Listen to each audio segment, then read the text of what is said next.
Welcome back, you guys, to Chokin' Hazard. My name is Zach, and welcome back, my fellow strugglers. Yeah, I feel like I should have, said strugglers in a more masculine way. I was like, hello, strugglers. It's like, Jesus Christ, Zach, my God. By the way, this is my new daughter, Bella, so everybody say hi. She's also one of the reasons I haven't made a Berserk video in over 4 months, because, my Berserk videos take a lot of time, and she's been taking a lot of my time. It's either that, or I am trying to go down the route of Kentaro Miura, where I only produce Berserk content every 4 months. I'm sorry, Kentaro Miura, your hiatuses actually will be missed, and rest in peace. But since my last Berserk video blew up, and you guys got way over 10 likes, and I mean like way over 10 likes, so I'm gonna be talking about Nobody, or some would call the Baylit Apostle, or what I'd like to call him, the Humpty Dumpty of Nightmares, or aka the Egg of a Perfect World. I know, the Egg of a Perfect World, generally speaking, isn't Berserk fans' favorite apostle. And I understand the reason why a majority of Berserk fans might overlook Humpty Dumpty over other more imposing apostles, sort of like Zod. I get it, Zod has his tight abs, firm posterior, and a sword so big, I can't find a warrior willing to take him.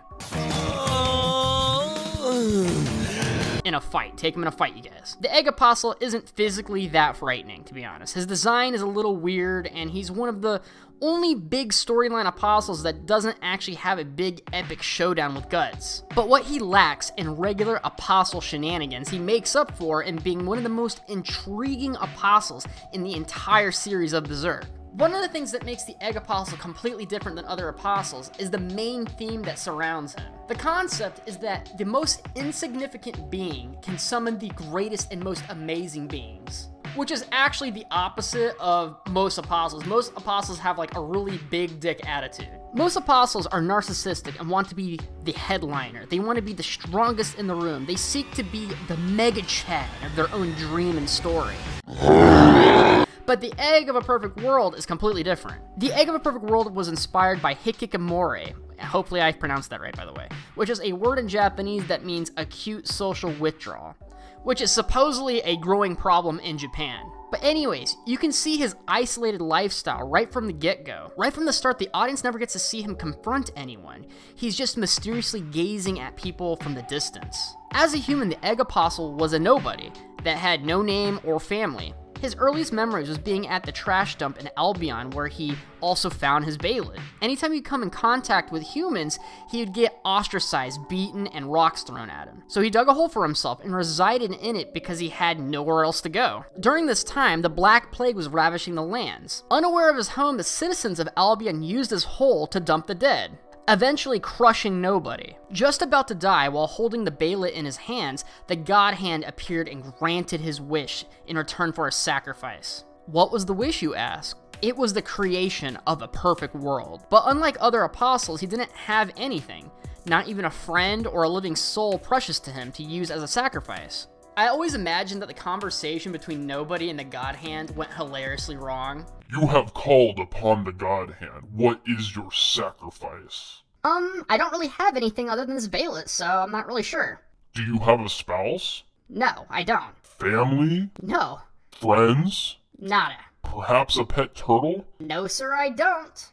Damn it, Nobody. You're not giving me much to work with here. So he ultimately sacrifices himself and the world around him. Hence the brand on his tongue, and also the brand that Guts encounters looking down on Albion. The reason he's allowed to sacrifice the people of Albion and the world in general is because he actually loves people that have strong convictions. And this is just speculation for me, but I think it's because he's never really had strong convictions of his own. And this is the reason why he gifts those who have very strong convictions, like Muskus and the cult leader, with demonic powers. It's because he looks up to them with admiration. This also leans into the theme of the Egg Apostle. The Egg Apostle himself isn't very imposing or great because he's a nobody. Yet he's able to create the most powerful pseudo-apostles in the entire series of Berserk. By the way, a pseudo-apostle is basically a demonic creation of an apostle, usually an underling for the apostle to be used at its disposal. Here's a couple examples of a pseudo-apostle. For one, the Count's transformation of Zondark. Another one is Rosine's transformation of children, and Ganishka's transformation of the Kujin warriors.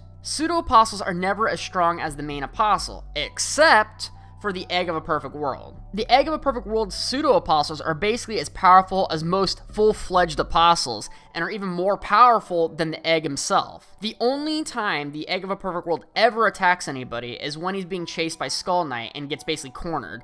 He attacks Skull Knight, and Skull Knight quickly dismisses him and says, nope, that's not gonna happen here, and then he has to retreat again. So I'm gonna pay you $100 to fuck off. Which actually creates a very interesting fighting tactic for the Egg of a Perfect World, where he basically runs away and retreats while creating very strong pseudo-apostles to fight on his behalf, which is like 100% different than any other apostle in the entire series. As the spirits inside the tower consume the living and enough negative energy gets concentrated for Griffith's reincarnation, the Egg Apostle reflects on how his life could have been if Moose found him before the sacrificing. Even though Moose is the definition of evil, it's kind of like the whole ends justify the means sort of deal. He'll kill people, torture people, burn them at a stake, and all those horrible things.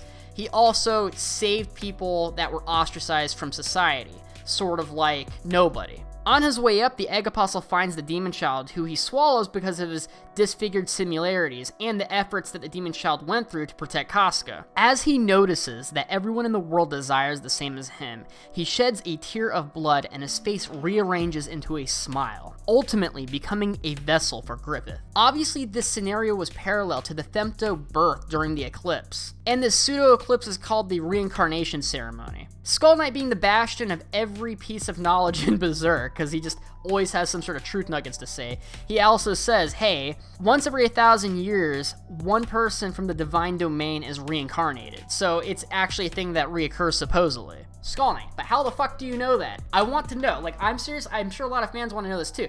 Skull Knight is roughly 1,000 years old, okay? This supposed event, the reincarnation ceremony, where somebody from the domain or whatever, the evil domain gets reincarnated. But how the fuck do you know this, Skull Knight? You're 1,000 years old, or roughly 1,000 years old, and this happens once every 1,000 years. So is this the second time you've seen it? You've seen it, one time beforehand? How do you know it happens once every 1,000 years? Like, I want to know how you get this information. Please, go ahead. Please, tell me, Skull Knight. Causality? The Egg Apostle acts as a cocoon for Griffith, and his facial rearrangement is reminiscent of the Bailet when activated. Notice the difference in facial expression. A normal use of the Bailet, the facial expressions are fear, agony, and regret. But the facial expressions of the Egg of a Perfect World are actually the opposite. It's almost like bliss, nirvana, and satisfaction. He almost has the same expression as if you hit a giant rip from a bong. The reason is that this is a remarkable moment of clarity for the Egg Apostle. He wanted to live alongside humans, yet he understood his purpose of being a vessel for the perfect world. It is 12 volumes later that his wishes come into fruition, through the creation of mankind's desire, Fantasia. For anyone who doesn't know, Fantasia in Berserk is basically when the astral realm and the physical realm are actually one and the same thing and completely merge with each other. So it's basically straight up fantasy and normal human society, completely, utterly mixed. Now this next stuff is completely 100% speculation, and it comes from my Berserk fanboy opinion, so there's evidence of what I'm about to say, but it's all very speculative. As I said before, the Egg of a Perfect World admired conviction, and he never actually had any real strong beliefs of his own. The Egg of a Perfect World was in a constant struggle to survive when he was called nobody. He had to look for food, people were trying to kill him and hurt him. He had no time to actually have very strong convictions and believe in things, because, when people are fighting to survive the whole time, that's all they can really think about. So I think he admires the belief in something, the hope that comes from religion, something he desperately needed in his life. But perhaps he couldn't believe in such things because he knew it was all fantasy from the start. Maybe it was that. Maybe it was the fact that he never had hope himself. He was always on the back foot. He never did anything wrong. He just tried to survive and live his life. And You know, in his mind, maybe it was like, how could there be a God if I am being punished so hard for just existing? So when he wished for a perfect world, he wasn't wishing for everything to become perfect. In his mind, he wished for what mankind wanted. And what he thought mankind wanted was fantasy. Because in his eyes, that's what people always wanted from the start. That's what he saw all around him. All the people that he wished he could have been. People that had conviction, religion, cultists. All of that in his mind he thought was fantasy. And that's what I truly think. But what do you guys think? Go ahead and leave it down in the comments below. Thank you guys so much for watching. This video took a shit ton of editing, so I hope you guys share it and give it some love. And catch you guys next time. See ya. Hey, you made it to the end. That means you must enjoy my content, so go ahead and tap that subscribe button for me. And if you don't like my content, subscribe anyways. My videos are proven to make your schlong longer. Follow me on Twitter and Instagram for discussions and movie topics. And thank you so much for the support. You guys are awesome. See ya.